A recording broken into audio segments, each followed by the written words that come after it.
You found your way to Under the Willow Tree, where the forgotten are remembered and the strange are honored. I'm Natalie, writer, artist, and your companion through the tales of mystery, dark corners of history, the whispers of the paranormal, and the twisted minds behind true crime. From Appalachian legends to unsolved crimes, we'll trace the threads of truth through folklore and fear. Light a candle, settle in, and let's dig beneath the surface.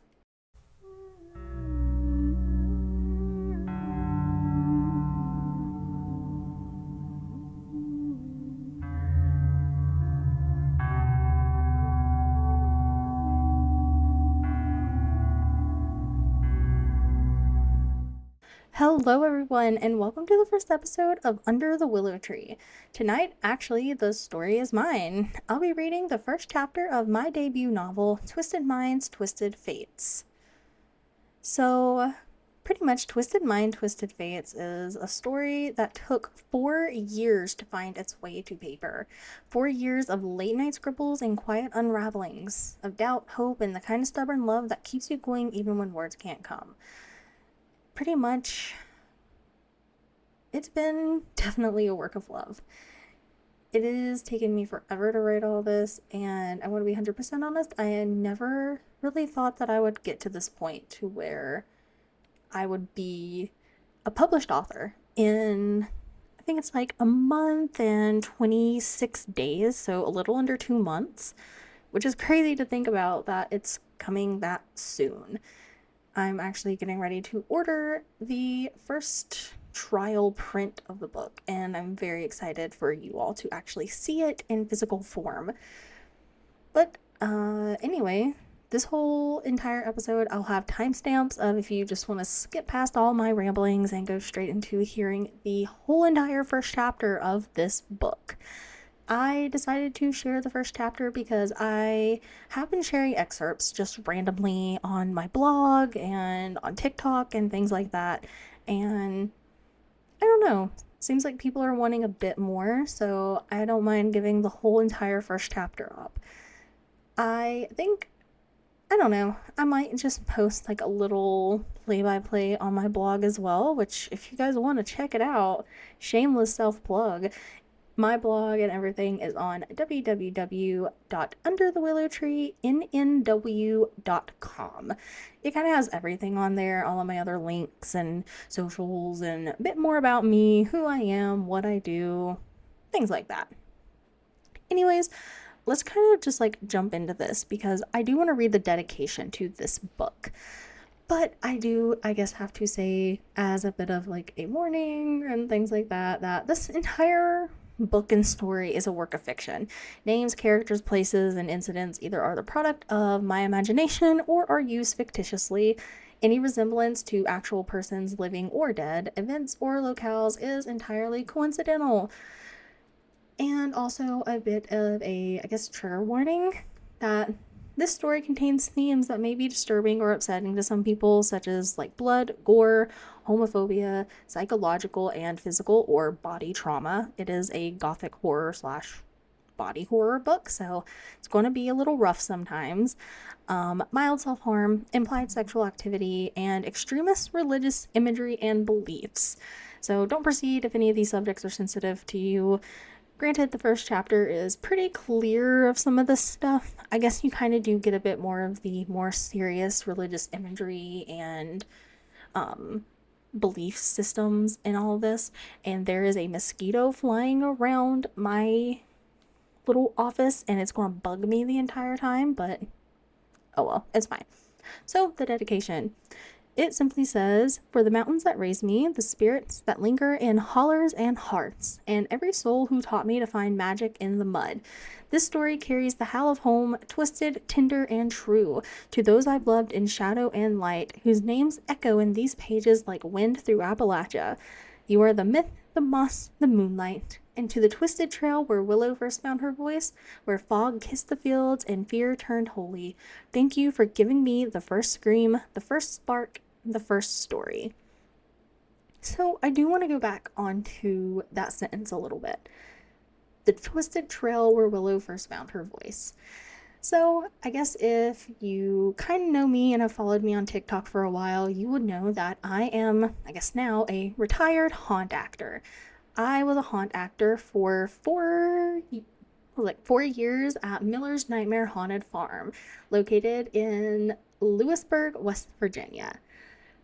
Which also kind of plays in. I was born and raised in West Virginia. 25 years of my life. I recently moved to the Midwest, and it's honestly been such an adjustment. But I want to hop back to Miller's really quick. So, whenever I first started at Miller's, pretty much I had to create a character. I had to figure out who I was going to play. And it honestly didn't take me long to figure out kind of what I wanted to do. Willow is what I call a death walker. She is what happens when, I guess I can't really explain it too well. I don't really want to give anything away for the story. Maybe I'll do like a whole thing on Willow's species and all that stuff as well. But let's skip over that really quick. Essentially, she is a deer slash humanoid creature who just haunts the cornfields of Miller's Nightmare Haunted Farm, or at least used to. I no longer do anymore. But I pretty much was like, man, I really need a backstory to get in the mind of what this character is going to be. And I was tearing through things, and eventually I settled on a few small minor things. I was like, cannibalism, mental hospital, asylums, all that stuff. And then later on throughout the years, as I kept playing Willow and I kept thinking about her and kept, developing her character, she got this very detailed and convoluted backstory, which honestly, this story I originally planned to just be a short story. No more than, I don't know, I was thinking maybe 200 pages and call it good. But no, I got really into it and just started writing and writing and writing. And next thing I know, I have nearly 450 pages and like 90,000 words into this story. And I'm like, dang, this has turned into something pretty great. But okay, I'm going to stop rambling from now. Actually, no, I'm not. I'm going to keep gushing about this because it is honestly the biggest thing I have ever done. I mean, I'll be a published author soon, and that is something to celebrate.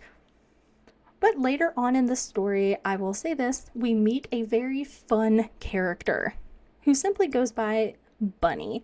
So Bunny actually is a real person. She is actually one of my absolute best friends that I met at Miller's Nightmare Haunted Farm. We had been through so much together. She's always there for me. She's awesome and wonderful, and I'm so grateful for her for allowing me to put her character into this book and expand on this wonderful character that she created, and was like, you know what? Sure, you can totally use her. This is just my general backstory for her, and we can mix it in. And that's exactly what I did. I mixed her into the story so well. She fits so perfectly, and she's such a fun character. And actually, a little bit of a spoiler, she is going to be inspiring a second part to this wonderfully twisted and messed up series. It's going to be a background on Bunny. So it's going to be called The Rabbit's Curse, and we're going to see exactly what life was like for her before she went to Pine Valley and after she enters Pine Valley for the first few years. How she became this weird, cryptidy like person. But anyway, let's just go on ahead and hop into the preface here. So I'm going to finish off the preface. So, Twisted Minds, Twisted Fates was never meant to be perfect. It was meant to be honest, messy, haunted, and full of heart. I wrote it for the ones who carry too much and still choose softness, for the misfits, the mourners, the ones who find beauty in the strange and sacred, for my chosen family who held me up when I couldn't see the finish line and reminded me why I started. This book is stitched together with memory, myth, and a whole lot of emotion. It's a love letter to transformation, to grief and grit, to the ghost we carry and the one we become. Thank you for picking it up. Thank you for reading, and thank you for letting me share this piece of my heart with you. And I guess since this is technically a podcast, thank you guys for listening. Let's just go ahead and hop into Chapter 1. Chapter 1. She awoke in a cold sweat, breathing heavily as she tried to calm herself. Another nightmare. While they didn't happen often, the ones she did have were vivid and always managed to linger in her mind for days. The sun had just started to shine through the curtains when she heard footsteps quickly approaching her room. The door opened and an older woman stepped in, brown curls neatly tucked back under a large floral hat. Without saying a word, she walked to the other side of the room and pulled open the curtains, allowing the afternoon sunlight to illuminate the space. Turning toward her daughter, she finally spoke. "Elizabeth, dear, remember to be ready by 2. That's when everyone will start arriving. I'll be downstairs decorating. Try to clean up here a bit, won't you?" Elizabeth nodded, and the woman soon disappeared, the sound of her heels slowly fading down the hall. She opened her wardrobe and found the dress her mother had picked out for her. As she undressed, she looked in the mirror and sighed. Scratches covered her back and bruises covered her chest, both results of the night before. She smiled faintly and finished getting ready, hiding all traces of the markings on her body. Just as she tied the final ribbon, her mother burst through her door, angry. "Young lady, you better have a good excuse for why you missed church this morning. The whole town was asking where you were. We have an image to uphold in this community, and you and your antics are not going to ruin what our family has been building for generations. You are 24 years old. It's about time you thought about settling down with..." Elizabeth cut her off. "As if you have any right to talk about missing church. I heard you walking around here earlier today. You even opened my window." She gestured to the closed window behind her, then turned in disbelief. "Wait, it was open earlier. You opened it." Her mother shook her head.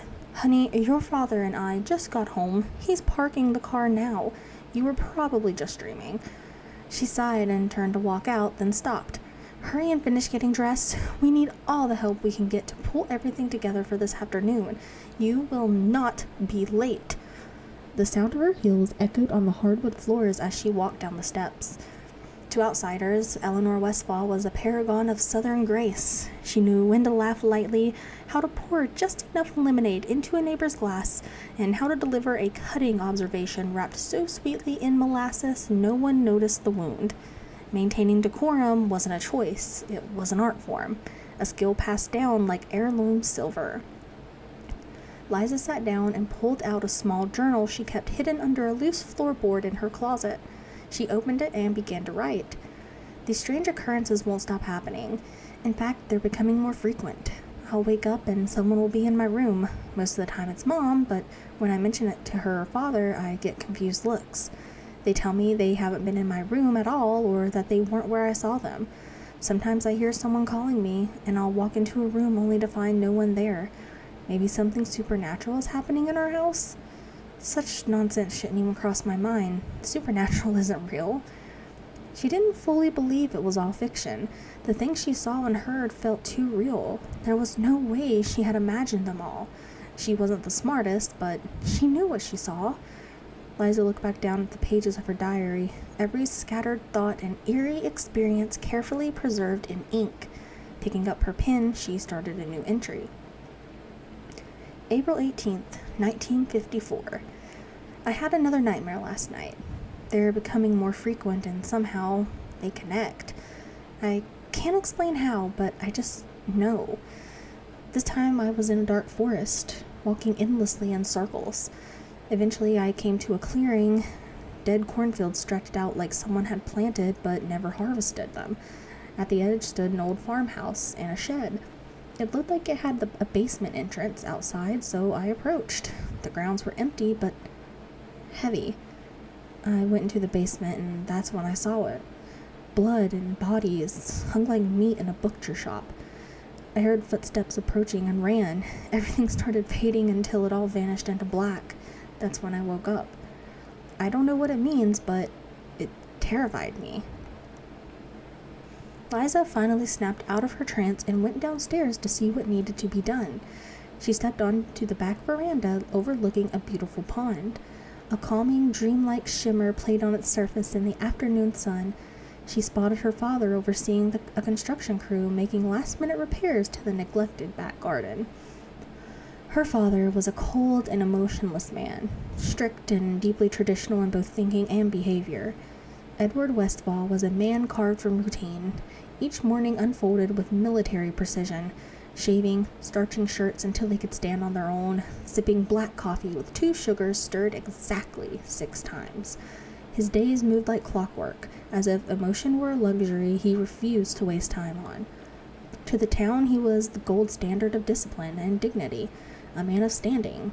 Steady hands, a square jaw, a handshake like a contract. To them, he was the kind of man others admired. But at home, he was a ghost in tailored wool, present but never warm, watching but never really seeing. Liza had long since stopped trying to earn his affection. Some part of her, buried deep beneath the childhood drawings he never commented on and the school awards he barely glanced at, understood why. She wasn't who he'd wanted. From the moment she was born, with her mother's eyes and soft voice, she had been a disappointment. He never voiced, but always lived. It wasn't that he disliked her, it was worse than that. He tolerated her. If she'd been a son, he might have taught her to hunt, might have passed down the weighty heirloom rifle from his youth, or let her sit in on business meetings, tracing family legacies in ink and handshake. But with Liza, there was only distance, and the unspoken understanding that she'd been dealt the wrong set of cards the day she was born. She remembered once when she was 10 asking him if she could help with the fencing out back. He had barely looked at her. "That's not a job for young ladies," he said. "Run along and help your mother." But this afternoon he is by the garden, hands locked neatly behind his back, instructing the crew with his usual air of command. And notice the subtle way he avoided facing the woods, how he never, not once, glanced toward the hill. Even from a distance she could feel it, a quiet deflection, a refusal to acknowledge what lingered at the edge of their land, or perhaps what stirred behind his eyes. There was a time years ago when she had nearly wandered into those trees chasing a rabbit. He had grabbed her so hard she stumbled backwards, the breath knocked from her lungs. No shouting, just a still, cold grip and a voice like a verdict. "You do not go in those woods, ever." Now, standing at the kitchen window after all these years, Liza caught a fleeting image. Her father walking past the parlor. For just a second, his reflection lined up with hers in the glass, and behind them both, something flickered between the trees. Liza decided not to disturb him, and instead went to find her mother. She knew exactly where she'd be. In the kitchen, orchestrating food preparations and putting the finishing touches on the party decorations. Peering inside, the kitchen was pure chaos. People rushed around, juggling multiple tasks at once. One voice cut through the clamor, her mother's. "This needs more salt. That is not sweet enough. Those Easter eggs are the wrong color." She was in the middle of it all, barking orders with precision. But the moment she saw Liza, her demeanor shifted. Public image mode activated. With a polished smile, she handed Liza a large basket of colored eggs and spoke sweetly. "Take these and hide them near the big hill at the back of the property, dear. We're keeping the little ones far from the river this year." It was the furthest point from the river that bordered the backyard. Last year, a boy had fallen in. He'd been rescued quickly, no harm done, but it had been enough of a scare to ban any children's events from happening near the water again. The wicker basket felt lighter with every step Liza took toward the hill. The eggs inside shifted gently, their pastel shells clicking softly with movement. The air was thick with the scent of cut grass and blooming honeysuckle, and the warm breeze tugged at the hem of her dress. From a distance, the house looked like a painting, elegant, poised, untouchable. But as she reached the top of the hill, the noise of the backyard faded into an uncanny hush. The trees stood still. The pond below, usually rippling with breeze, now lay mirror flat. No children's laughter, no footsteps, just the sound of her own breathing. Liza knelt and nestled a lavender-colored egg beneath a patch of clover, pausing a moment to brush dirt from her fingers. That's when she felt it, a prickling on the back of her neck. Not just the feeling of being watched, but the unmistakable knowing of it. She stood and turned slowly. There, halfway down the slope and just inside the shade of the trees, stood a tall figure. shadowed, unmoving, its outline blurred slightly in the sunlight like heat off pavement. It stood with an unnatural stillness that was neither threatening nor benign, just present. Liza blinked, and it was gone. She stared hard at the spot, willing the shape to reappear. Nothing. No one. Her heartbeat quickened, and her palms grew damp against the basket's handle. She rushed to the edge of the trees, peering into the undergrowth. No footprints, no broken twigs or disturbed grass, just the forest, quiet and deep. She turned and hastened back to the veranda, where the sounds of laughter and silverware clinking had returned as if someone had unmuted the world. Liza stepped back into the kitchen, the screen door creaking behind her as the warmth of the late afternoon pressed against her back. The chatter of kitchen hands carried on, clattering pans and the rustle of linen, but none of it grounded her. Her fingers still tingled from the chill that had settled over her on the hill. She set the egg basket down on the counter with a trembling breath. Across the room, Eleanor was arranging deviled eggs with a pair of silver tongs. The pattern on the serving tray was floral and delicate. She adjusted each piece as if she were laying stones in a garden. Perfect spacing, perfect symmetry. "Mother?" Liza whispered. Eleanor didn't glance up. "Did you hide them near the hill, darling?" "Yes, but..." She swallowed. There was someone there. That got Eleanor's attention. Briefly. She glanced over more with curiosity than concern. "Someone?" Liza nodded, just standing in the trees, watching. Eleanor paused, a singular deviled egg suspended mid-air. Then she smiled, a small, elegant thing painted on with all the care of her lipstick. "Oh, Lizzie, you've always been such a fanciful girl," she said, placing the egg precisely on the tray. "Probably just the wind or a squirrel. You jump at shadows, dear." "This wasn't a shadow." Liza stepped forward, voice tightening. "It looked like a person." Eleanor sighed, wiping her hands on a monogrammed tea towel. "I know things have been heightened lately. You've had a lot on your mind, but let's not work ourselves into another one of your spells." Her mother's voice softened, not with comfort, but with condescension. "There are guests arriving in less than an hour. Try to keep your head clear this afternoon, No more of these distractions." Liza opened her mouth, then closed it again. There was nothing more to say. Not here, not to her. Eleanor turned back to her tray and adjusted one of the eggs half a centimeter, her expression placid and content. "Now, go wash your hands. We don't want you looking flushed when you greet the guests." She obeyed, though cold water did nothing to rinse away the thing that had followed her back from the hill. Standing by the sink, hands submerged in cool water, watching bubbles drift across her skin as if they belonged to someone else. Behind her, the kitchen swelled again with clatter and emotion. Eleanor at its center, graceful, capable, commanding, a woman with a house full of silver and not a single corner for shadows. She dried her hands slowly, the towel trembling slightly in her grasp. From the doorway, she could see the guests beginning to arrive. Men in summer suits, women in florals and pearls, children bounding toward the backyard with wild delight. Their laughter rang clear and crisp, untroubled by the secrets that seemed to cling only to her. Liza stepped into the hall, passing her father, who nodded at her once, curtly, before disappearing down the corridor without a word. He hadn't looked at her face, hadn't spoken her name. A moment later, Eleanor's voice followed, light and lovely like sugar in the air. "Smile, Elizabeth. We are blessed with sunshine and good company today." It felt like walking through glass. Everything has been perfectly arranged. Everyone is perfectly unaware. As Liza stepped outside to join the festivities, no one noticed the way she hugged her arms close to her body. No one asked why her cheeks had gone pale.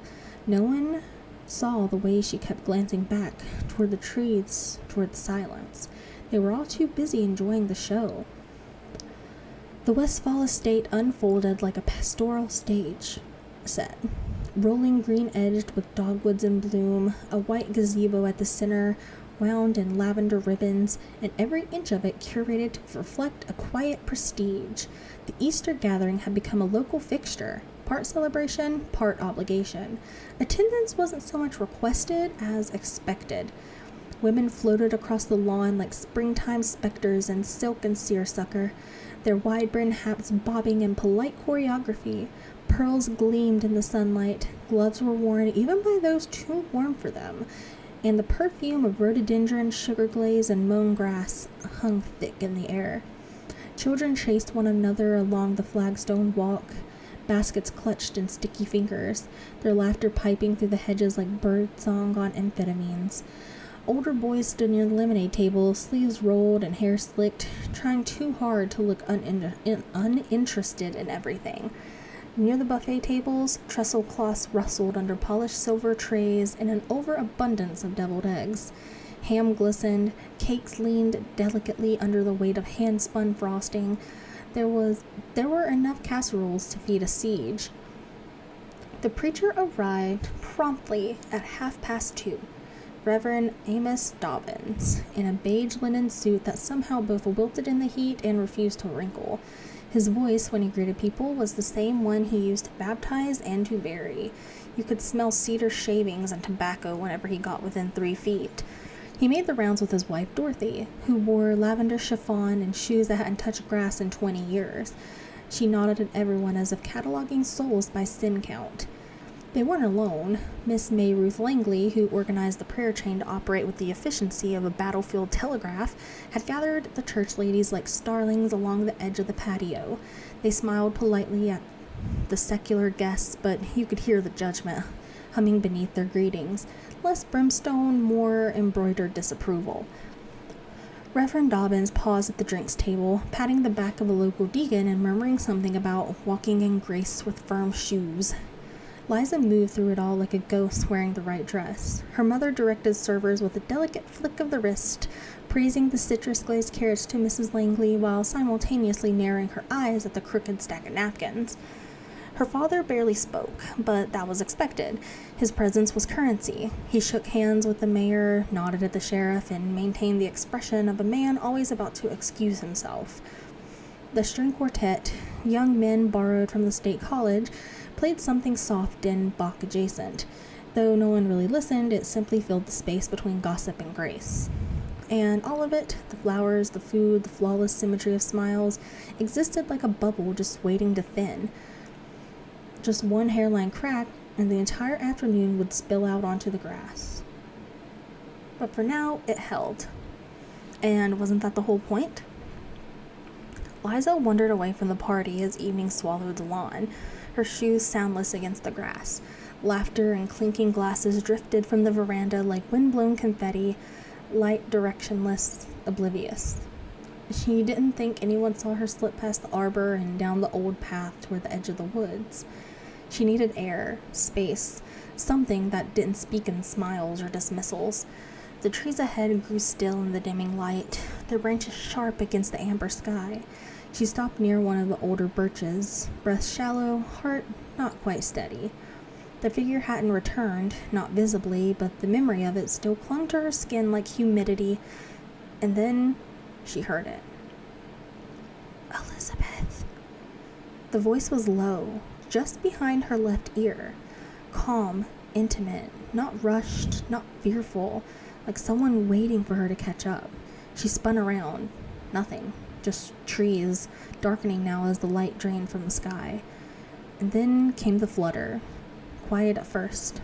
Feathered beasts slicing through the silence. A shadow moved in the canopy above. 1 crow. Then 3. They landed in the limbs of the birch without sound, black silhouettes against the gold-lit clouds, watching, unmoving, their heads tilted, eyes like beads of obsidian. Liza stared up at them, suddenly colder than she had been moments ago. 1 crow let out a single caw, a short, sharp note, and the others remained still. She stepped back, and that's when she saw it, carved low into the bark. Not initials, not letters, a shape. A circle split cleanly down the center, the line jagged as if scratched in haste or desperation. She hadn't noticed it before looking back at the crows. They hadn't moved, the voice hadn't returned, but something in the air had changed. The quiet was too heavy, the stillness was too deliberate.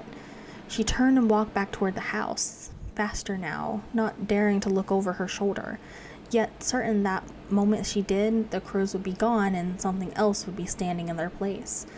The rhyme still echoed in her ears like wind through empty rafters.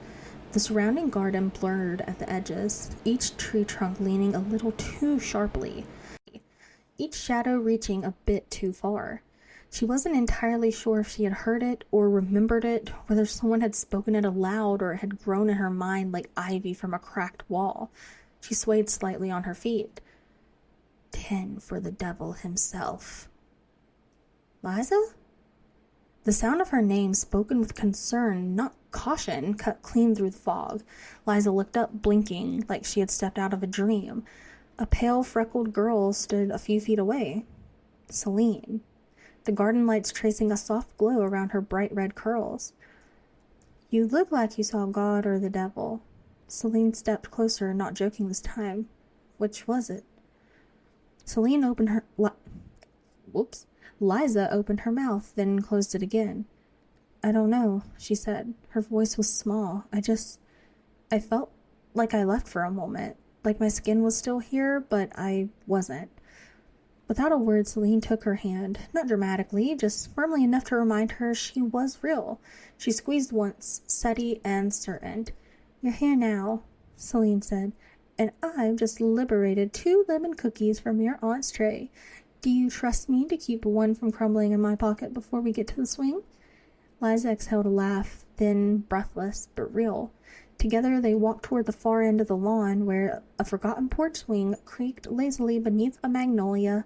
They sat side by side, skirts brushing, hands close but not quite touching now. The party's warmth dulled into a distant glow, the sky deepening into indigo. For a while they said nothing, and then quietly, tentatively, Liza said, There were crows, 3 of them, watching, and I heard something. Not aloud, but not just in my head either. She expected disbelief. Instead, Celine leaned her head back and exhaled slowly. Well, she said, I've always liked crows. They're smarter than people think. Mean as hell sometimes, but they remember who's kind to 'em. Liza turned to look at her. You believe me? Celine shrugged. I believe you. She paused. Even when you scare the hell out of me. And that's when Liza broke. Just a little. She lowered her head, shoulders shivering with relief. Celine reached over and rested her hand on Liza's knee. Not hesitant, not slowly, just there. You ground me, Liza whispered, when everything else feels like it's slipping. Celine tilted her head until it touched Liza's gently. And I plan to keep on doing that, even if you begin to speak in Latin or bleed crow feathers. That made Liza laugh. Soft and watery and bright in the chest. She reached for Celine's hand again, this time not letting go. They sat like that for a while, letting the afternoon breathe around them. And when the hush grew too thick, when the crowd drifted toward cake and candles, Celine nudged her with a playful grin. Think anyone would notice if we vanished for a little while? Liza smiled. Truly smiled. Let's not give them the chance. They slipped away between the hedges, hand in hand, laughter low and breathless, into the shadowed garden paths only they knew. The world behind them buzzed with clinking glasses and silver smiles, and nothing called her name again. Not yet. All right, and that is the end of chapter 1. I hope you guys enjoyed it, and you know what? Stories grow stronger when they're shared. If Twisted Minds, Twisted Fates spoke to you, or if you got a tale tangled in your own roots, reach out. Under the Willow, we remember together. I would love to hear y'all's own personal stories. Do you have something spooky or creepy or unexplained that happened to you? Feel free to share, and maybe I'll talk about it in a video one day. I think that would be really fun to do for this podcast, is to mix together and get a bunch of paranormal stories from people that have really experienced them. Maybe do like a big long video that you guys could like fall asleep to. And that's what I plan on doing with this podcast. I don't want to do too many grand visuals. I want this to be something you can easily listen to and not have to worry about like, oh, I want to look at all these photos or whatever. Just something you can put on if you're going to go to sleep or do something, and you don't have to worry about needing to sit and actually watch a video. Now, of course, whenever we get into more of the true crime type things, maybe there might be some visuals, things like photos, but other than that, pretty much I want to keep this as something that could be nice and calming, something that you guys could just listen to and go and do something else. But pretty much this is the end. Thank you guys for being here. Thanks for listening. But the story's just begun and the shadows are stirring. So until next time, may your mind stay twisted and your fate ever curious beneath the willow tree.